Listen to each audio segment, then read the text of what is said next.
So let's generate our motivation.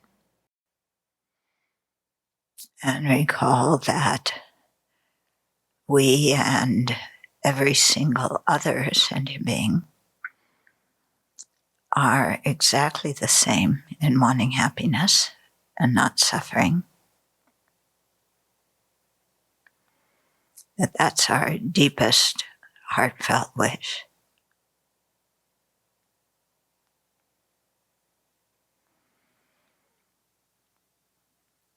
And that we're also equal in not really knowing what the cause of happiness is and what the cause of suffering is.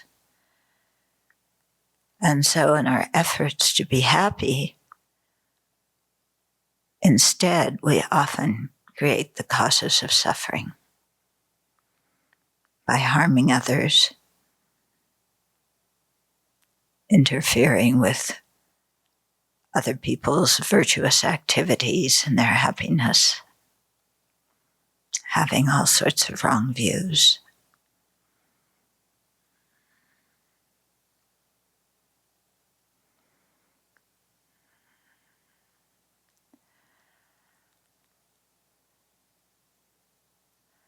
So there's no difference between ourselves and others in those respects.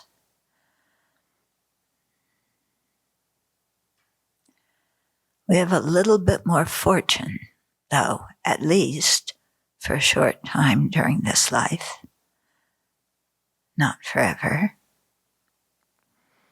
in that we've had the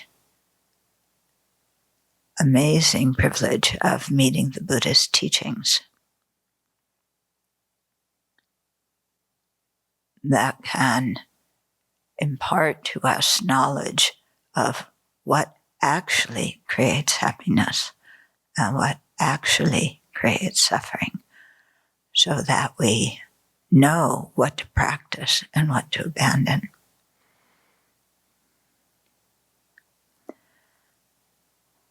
So we have that fortune right now,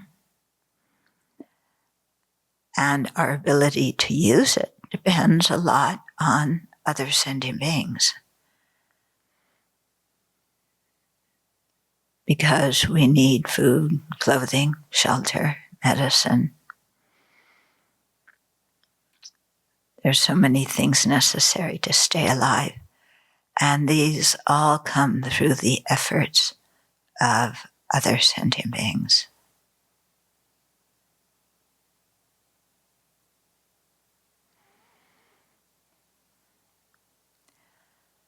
So given how dependent we are on the kindness and generosity of others, it would be unfathomable to practice the path only for our own benefit and forget about others.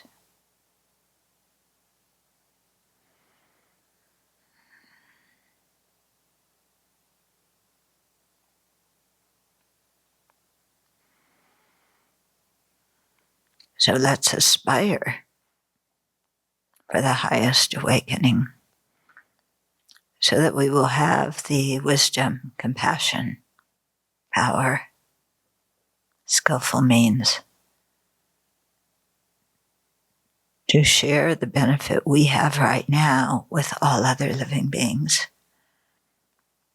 and help them attain full awakening together with us. So between last Friday and this Friday, a lot of questions came in. Okay, so we'll start with some of them. We'll see how far we get. Okay, many of the questions are about karma. So before we start on those, there's three kinds of phenomena. Evident. Now, what are the other two? Hidden. And very hidden. So slightly hidden and very hidden. Okay. So evident phenomena are what? Things that are evident to our senses. Okay. Slightly hidden phenomena. What are those?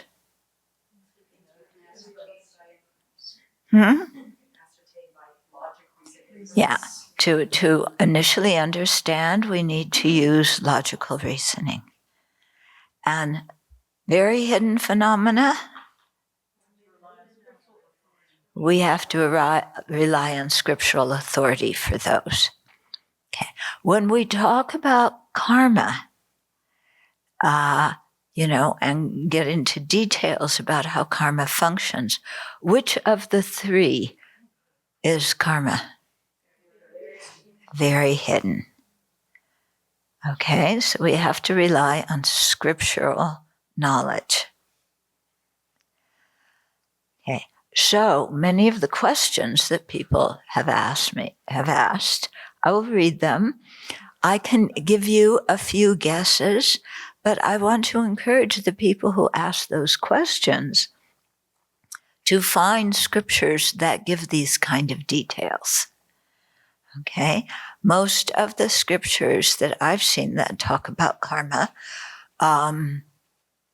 it's what has been found in volume 2 of the Foundation of Buddhist Practice, and then other texts that talk about specific actions and the kind of results that come from them. But when you listen to these questions, the questions are a little bit different. They want to know exactly the nuts and bolts of how karma works.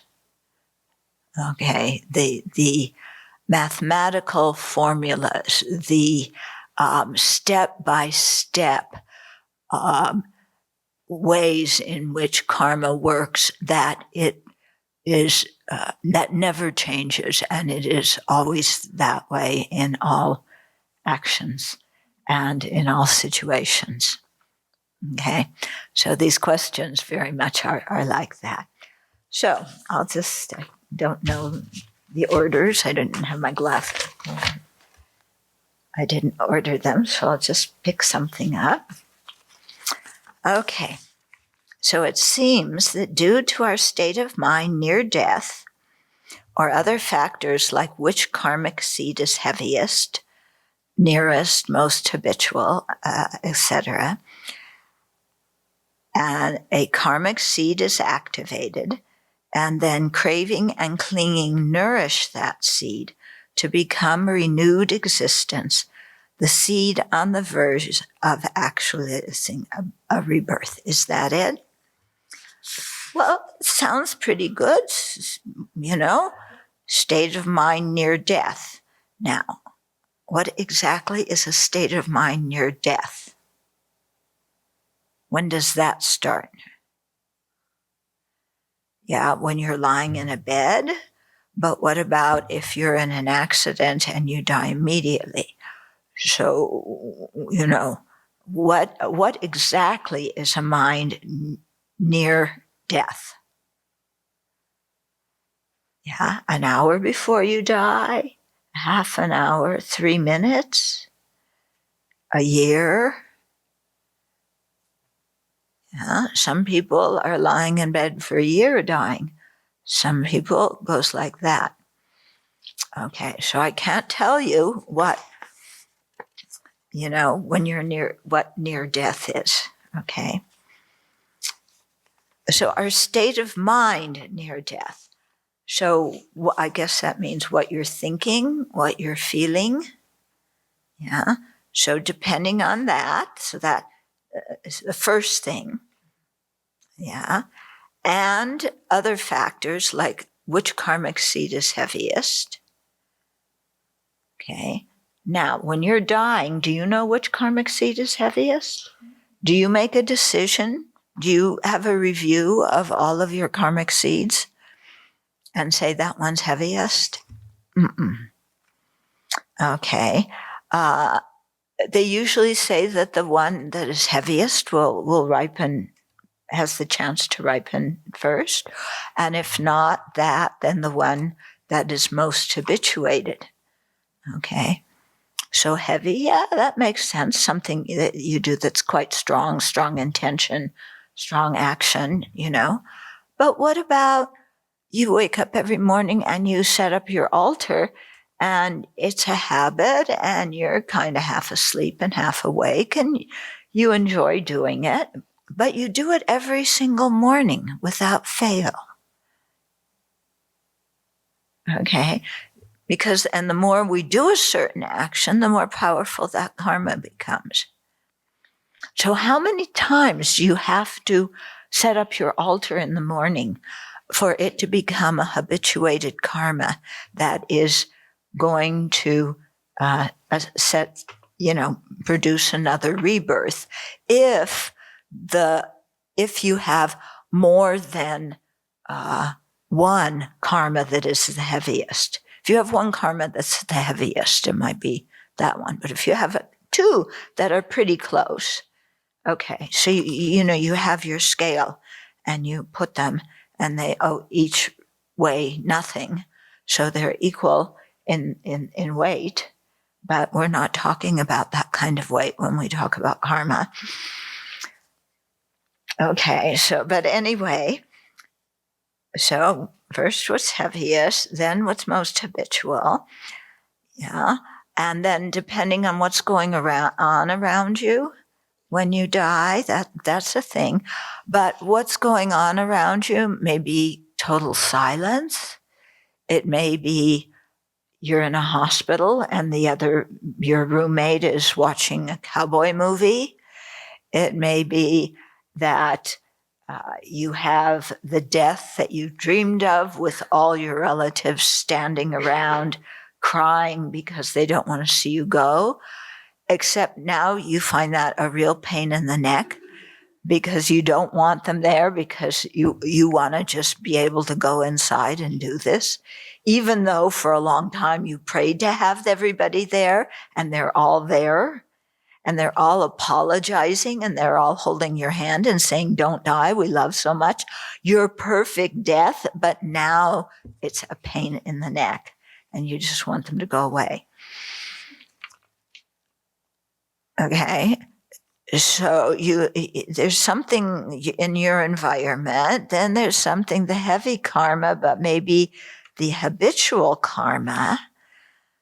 Okay. And a karmic seed is activated. Now, when is it activated? Yeah. Is it activated an hour before you actually die? Or maybe 3 minutes? Or maybe, there's the 8 stages of dissolution. Is it, when you're having the mirage image? Or is it when you have the white image? Or the black image? Or, exactly when is that activated? But you have to get craving and clinging in there. But do craving and clinging activate that karma? Or is the karma activated and then craving and clinging strengthen it? Okay. And does craving comes first? That's on the list. So that must come first. So does craving have to cease for clinging to start? Because clinging is an intensified state of craving. But does the 8th one cease for the 9th link to start? And what in the world are you craving? And what are you clinging to? And do the craving and clinging activate that karma, or do they come after the karma is activated?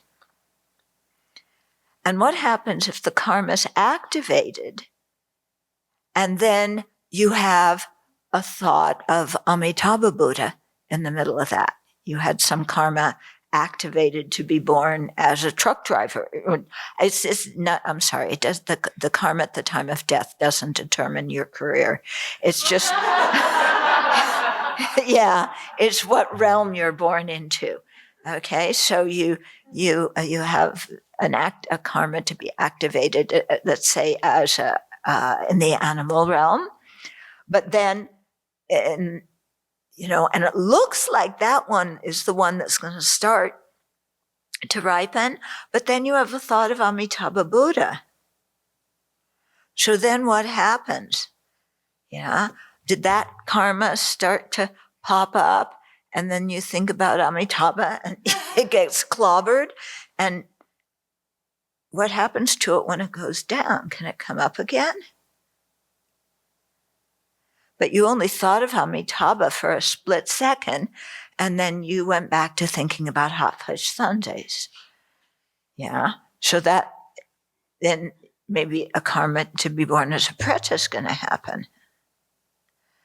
So what about the craving and clinging for that? When does that come in? Or did your craving and clinging to be born in Amitabha's Pure Land make you think of everything you like? And so that's how the image of the hot fudge sundae came. Okay?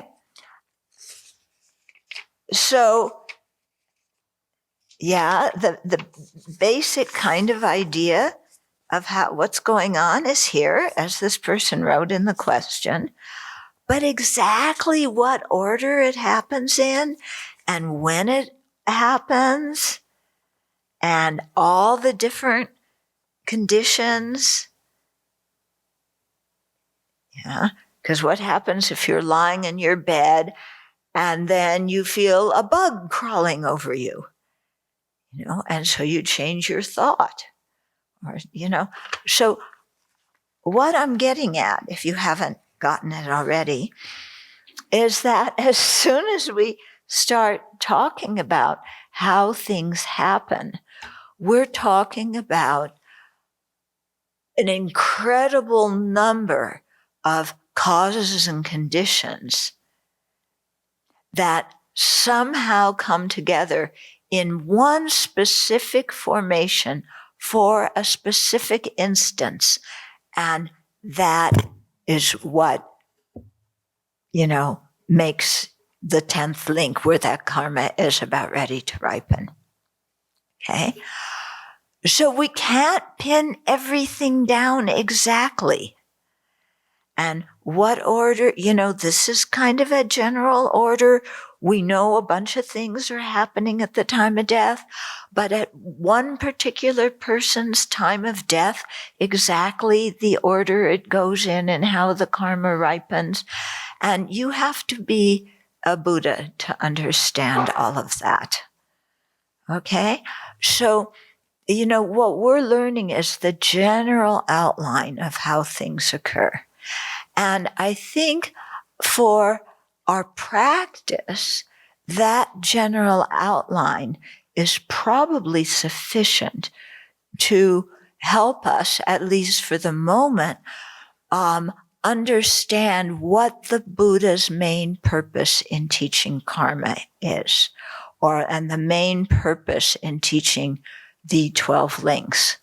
So what is the main purpose? When the Buddha taught karma, what is the main thing that he's trying to get us to understand and act on? Not being a jerk. Yeah, not being a jerk, ethical conduct.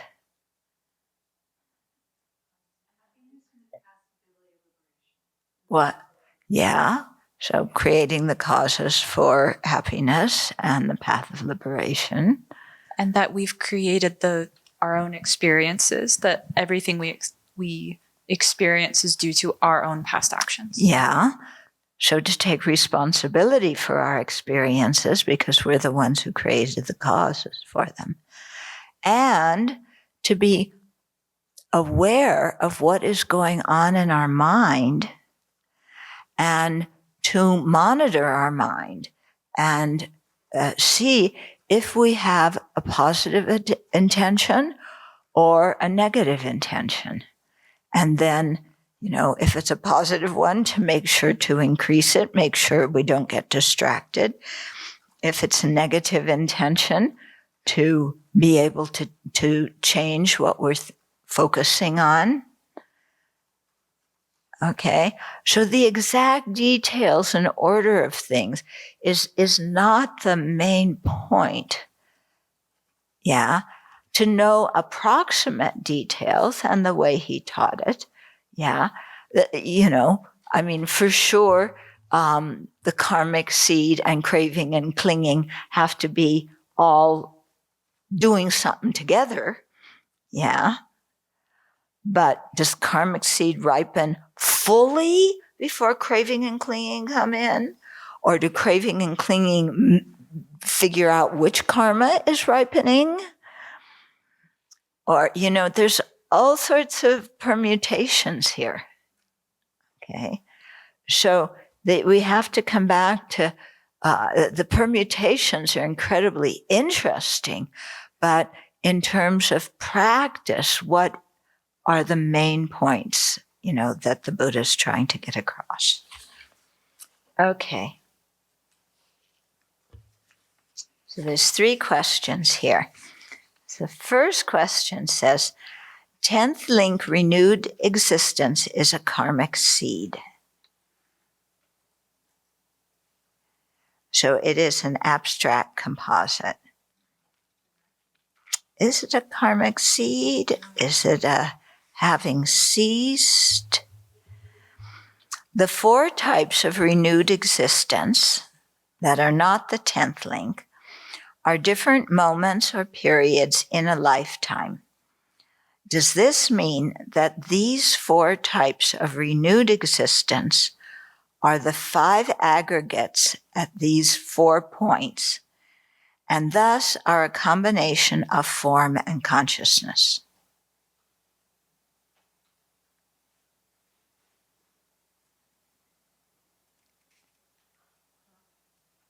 Okay, so the question starts out talking about the 10th link, and then it goes to talk about the other 4 types of renewed existence, which are talking about renewed existence in a totally different context, okay? So those 4 types of renewed existence, they are moments in a being's life, Are they the 5 aggregates at those moments? Are the 5 aggregates moments? Are moments the 5 aggregates?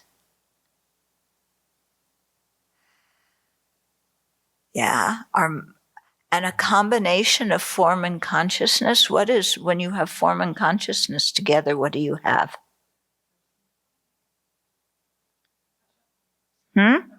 A person. Okay, so are the 4 types of renewed existence persons? Are they 5 aggregates?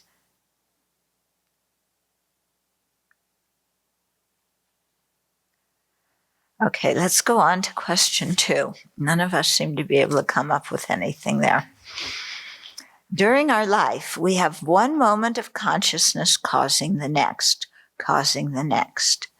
Why, at the moment of death, do we need the ripening factors of craving and clinging to nourish renewed existence, to then throw another rebirth? Why is this moment explained so differently than just one moment of mind causing the next? Okay, so is karma ripening in each moment for one moment of consciousness to bring about the next? Is the entire cause and effect sequence of one mind moment producing the next during one lifetime determined by one projecting karma before death, that is, specific renewed existence? In that, it determines our lifespan unless other karmas ripen to interrupt it.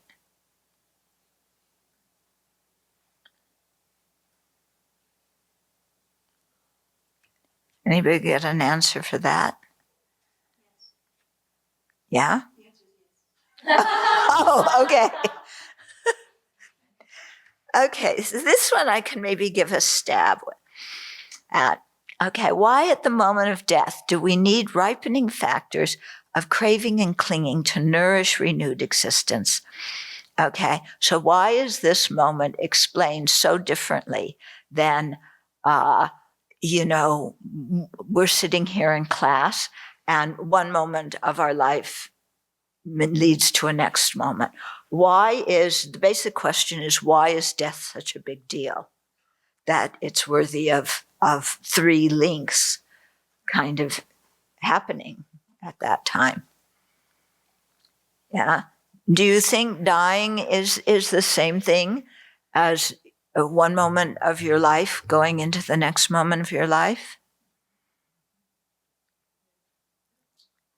You think it's exactly the same? So,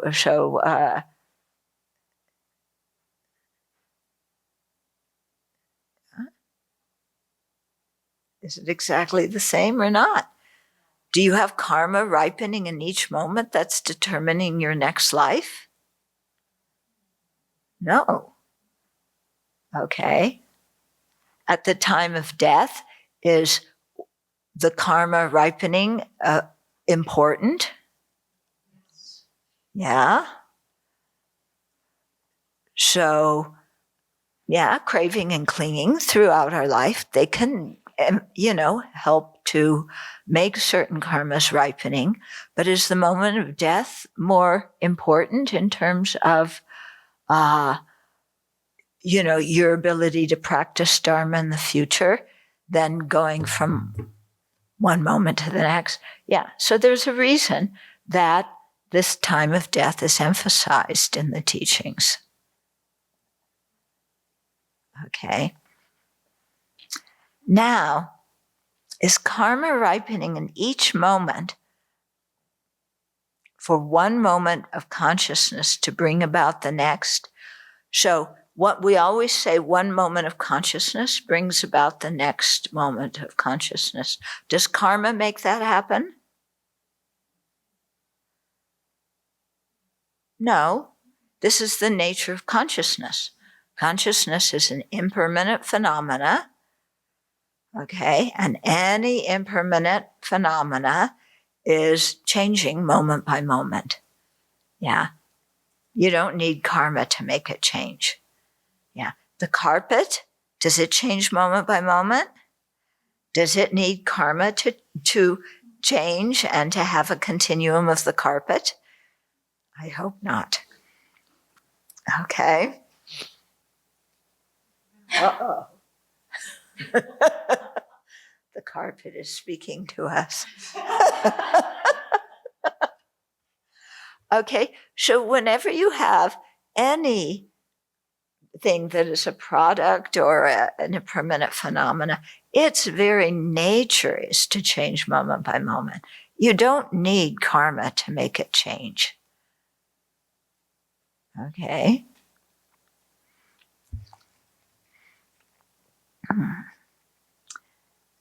Okay, so, and there's this sentence is the entire cause and effect sequence of one mind moment producing the next during one lifetime determined by that one projecting karma before death? No. The projecting karma before death, is it impacts what realm we're born into. Okay? It's not impacting, it's not the karma that determines how many careers you have. It's not the karma that determines if you have brown or black hair. It's not the karma that determines if your two legs are the same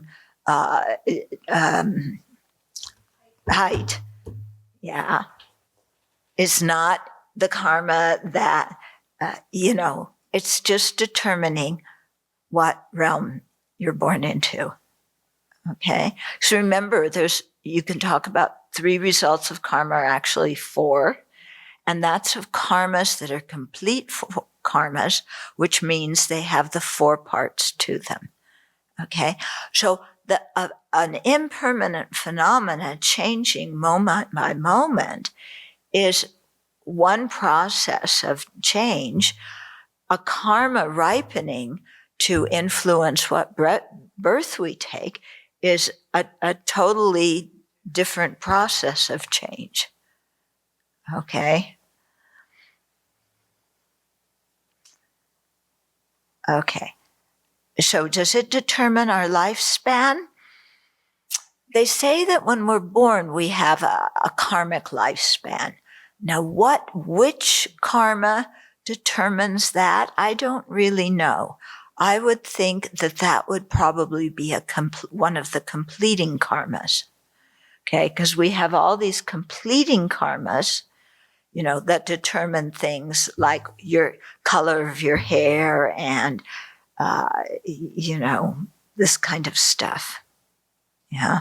Which country you're born into, which parents you have. Yeah. What topics in school. Now, I don't know if the karma determines that so much. That might just be how your mind's working in this life. Okay.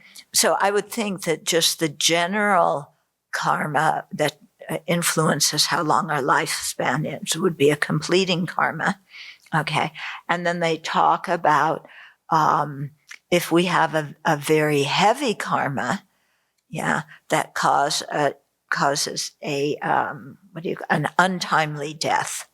So that interrupts. So you may still have some extra gas in the tank. That karma hasn't all, for that one rebirth hasn't all finished, but you die because of this other karma interrupting. And so they say, for example, that there may be some person in that situation who died because of an untimely karma. So then they still have that karma to be born as a human being, but they may be born as a human being and then the mother may miscarry because they don't have the karma for a long lifespan, because all they have is that little bit left over from the previous lifespan. Okay, so it could be something like that. How does the quality of karma, that karma increases, relate to renewed existence? How is it that the karmic seed of a small action can bring about a bigger result? What is causing the strength of that karmic seed to grow over lifetimes as it travels with the consciousness? Okay, well, here when they talk about these things, they usually use the example of a tree. So you look outside, we have these enormous trees. Yeah, we have the 2 truths here and the 3 jewels down at the end of the garden. Okay, so those trees started out with a seed that was probably about this big. Now, what made that seed grow? There were many causes and conditions. Okay. There was, the strength, the potential of the seed, what kind of fertilizer, that whether the seed was born on a slope, what time it fell out of the pine cone, because if it falls out when the earth is parched, it's probably not going to grow, or if it falls out, And a squirrel was hanging out. Right, yeah. If they fall out at the right time and the squirrel grabs it. Yeah. So there's a lot of different factors going on. But you have this teeny seed and it grows into an enormous tree. Yeah. How did that happen? Now, if you ask most people, some people would say God. Meaning, this is really kind of miraculous, isn't it? That something this big can become something that big. If you ask a biologist, they'll give you some detailed explanation of how it happens. Okay? But whatever explanation somebody gives you, the things all the explanations have in common is dependent arising. Yeah. The seed is influenced by other factors that make it grow, that make it, I mean, the tree is going to sprout, and then, the wind is going to influence whether it grows straight or whether it goes here, or, there's lots of different things and so the same kind of thing with any kind of karma that ripens in our life, it's going to be working together with an incredible number of not only other karmas, but other impermanent factors that influence it and, mold it so that it becomes something. But whatever it becomes is going to change in the next moment. And over time, it's going to really change. Yeah. So don't think, it's a tiny seed, and the next moment it's the big tree. And it's always going to stay as a big tree. Yeah. Because wait until the big wind comes. And we had this big tree at the end of the garden, this one with one branch. I mean, it had one part going up, and then it had an enormously thick branch that was almost as thick as the trunk, going straight out horizontally and then up. And it looked like that would never break. And then it broke, didn't it? Yeah. So what we're coming back to whenever we look at all these things is dependent arising and the complexity of dependent arising. Yeah. And to pinpoint every single thing that makes something happen is very difficult. So what we can try and get is the general feeling of how different aspects of dependent arising work. I mean, the same way, if you're in a biology class and you want to know how that tree grew from something like this to that, I mean, for the prof, does the prof even know all the different things that were going on to make that tree grow? Yeah. So what are they going to do? They'll give you the basic outline of the general process. Yeah. And then you just know that this is the general process. But you're not going to be able to, put every single nice, neat stage with a number on it so that you have it in boxes so that your conceptual mind feels like you have mastery over it.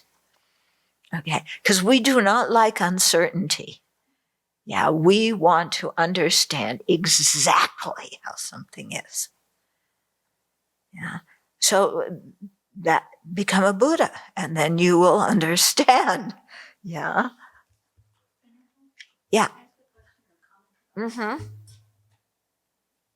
Just the idea that one moment of mind producing the next moment of mind is different from the way this is being described in the 12 links actually doesn't make sense to me, because craving is happening. I mean, the next moment of this moment of mind is influenced by my craving. The next moment of mind is influenced by my anger. The next moment of mind is influenced by, suddenly I'm compassionate. So it's not accurate to say that one moment of mind produces without any other factors, and then all of a sudden at death, all these other things blossom. And they're happening like that all the time. Right. They just don't describe it that way because it's not the relevant of that particular teaching, I guess. Yeah. I mean, we're all talking about the mind, but they're two different topics of talking about the mind. Okay. Yeah. And it isn't like because one moment of mind becoming the next moment of mind means one moment of clarity and awareness becoming the next moment. You don't need karma to make that happen. You don't need craving and clinging to make that happen. Okay, where the craving and clinging would come in is you have one moment of clarity and awareness, and then you have a moment of attachment that comes in.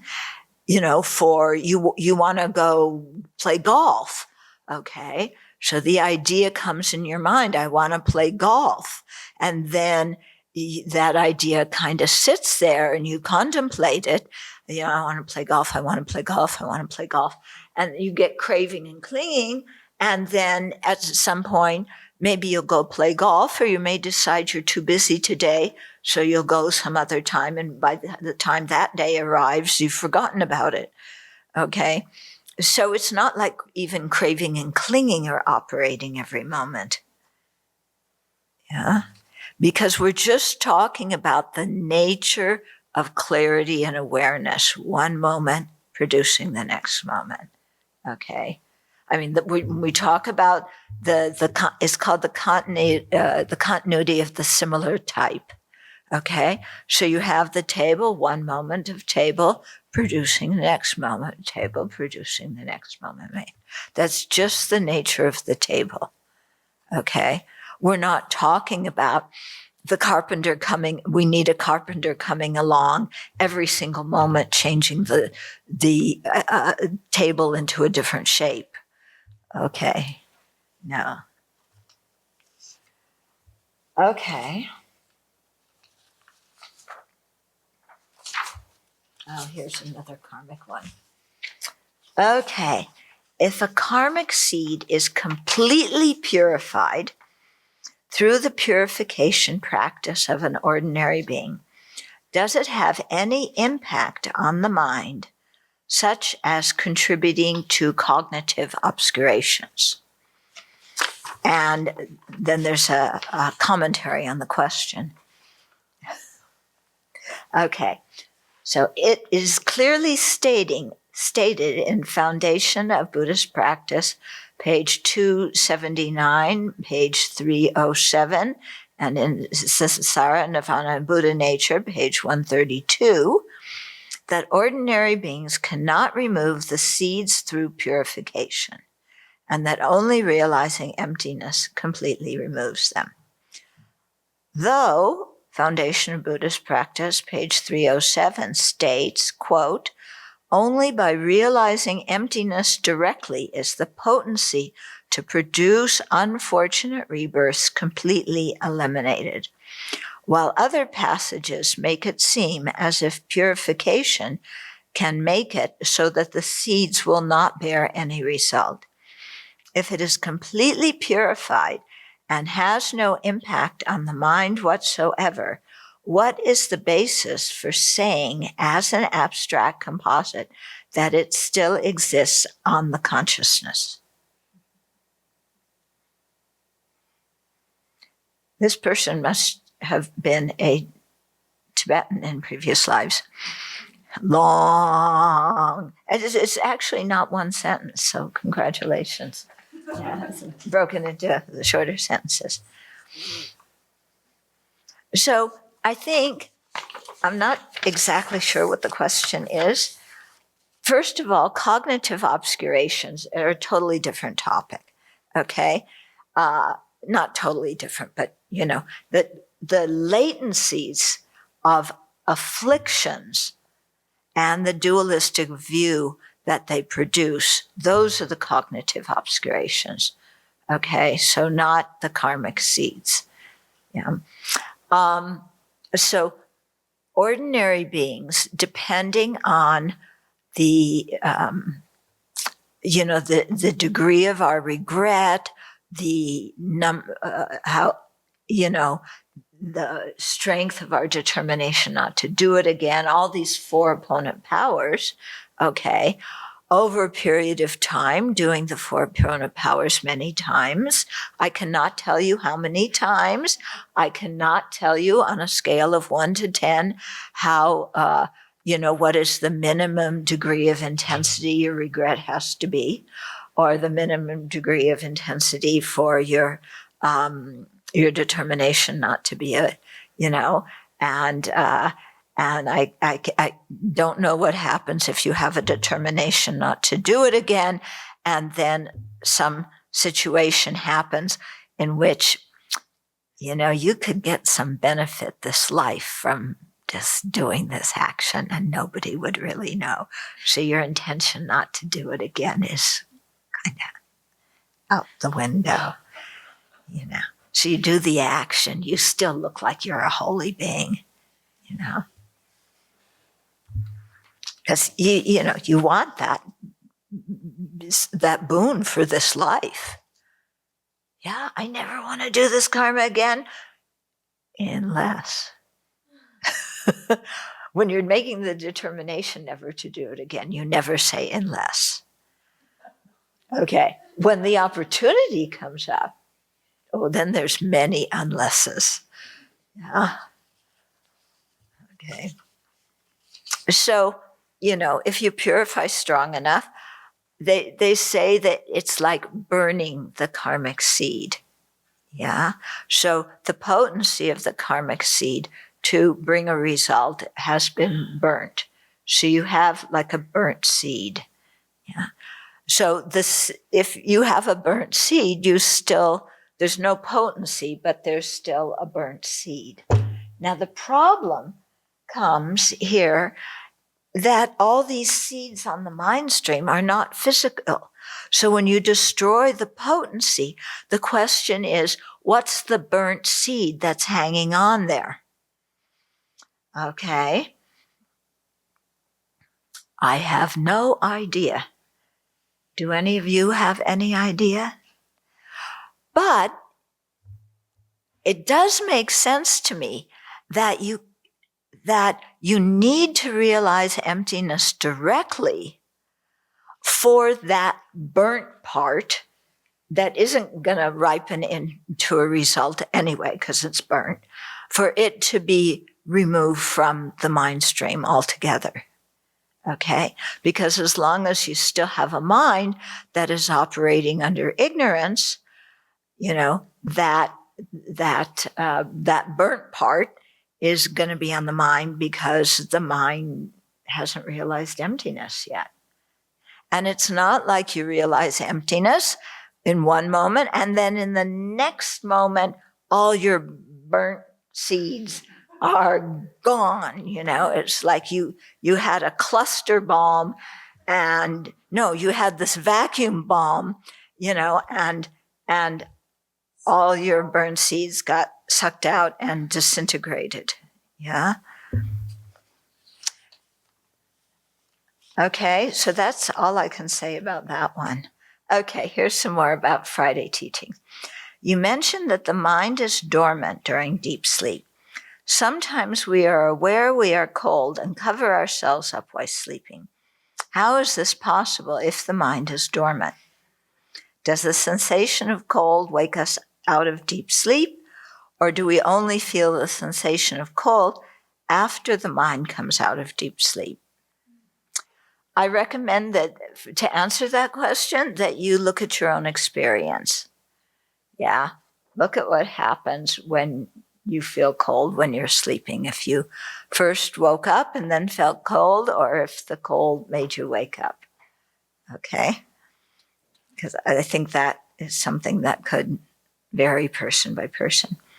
Do the different philosophical tenet systems describe how the 12 links project a rebirth differently?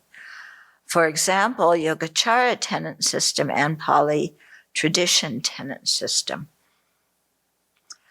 The way they talk is pretty much the same. Where they're going to be different is how they define the first link, ignorance. That's going to be a major difference between them. And then exactly what the third link of consciousness is, where the seed is placed, that's going to be different.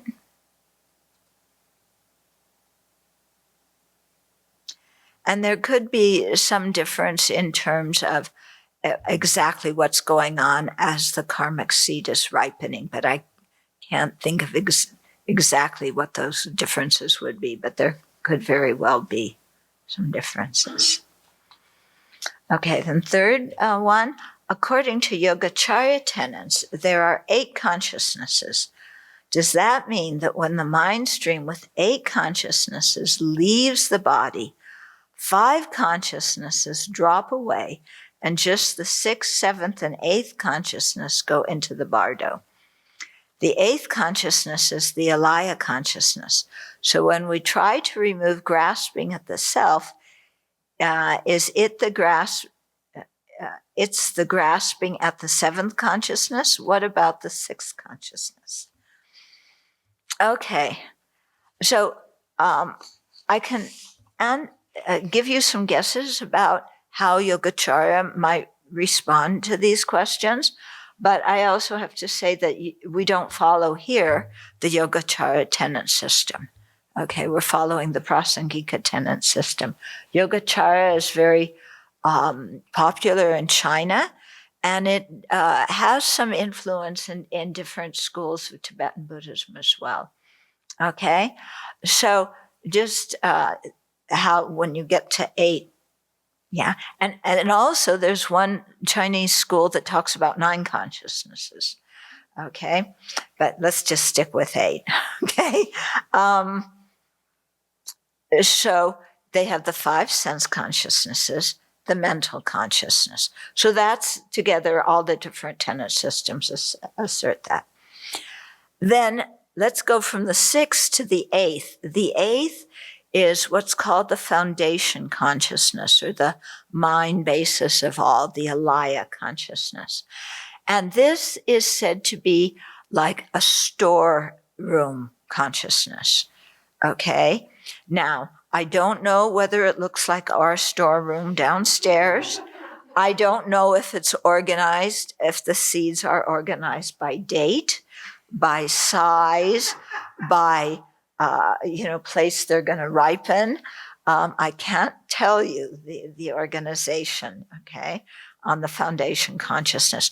But there's lots of different seeds, okay? And some of the seeds are karmic seeds that are going to influence where we're born, what we're reborn as, and experiences we have during in our life. But there also are other seeds, like the seed to see the subject and object as different entities, or the seed to see things as existing by their own characteristics as the basis of the designated term that they have. So those are also different kinds of seeds. So you have a whole bunch of different seeds in the storehouse consciousness. So the 6th one was the mental consciousness. Then the 8th one's the storehouse. Then the 7th one, this is the naughty consciousness. Okay, this is the one that's the problem. It's the afflictive mentation. And the afflictive mentation, kind of regards the 8th consciousness in some way, or references the 8th consciousness, and then thinks that the 8th consciousness is a self-sufficient, substantially existent person. Okay? Yeah. I think 6th consciousnesses that's so much easier. Okay, so the seeds, the karmic seeds, are put on the 8th consciousness. The 7th consciousness operates during life, and it's going to operate at death too, because it's the one that's the grasping at, referencing the 8th consciousness, grasping as a self-sufficient, substantially existent person. Okay. So when we try to remove grasping at the self, what we're trying to overcome is the 7th consciousness. And by doing that, the 8th consciousness also gets purified, as does the mental consciousness. And the 8th consciousness turns into a type of wisdom. I can't remember which one of the 5 wisdoms it becomes. And I can't remember what happens to the seventh consciousness. Anybody remember? I have it written down somewhere. Okay. Do the five sense consciousnesses drop away at the time of death? No, I think they would be dormant. But actually we change, we change five aggregates when we go from one life to the next. So you may have the sense consciousnesses of a donkey in one life and the sense consciousnesses of, a human being in the next life. So those are different sets of five aggregates.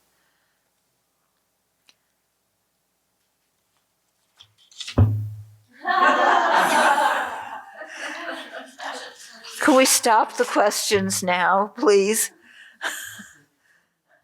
Okay.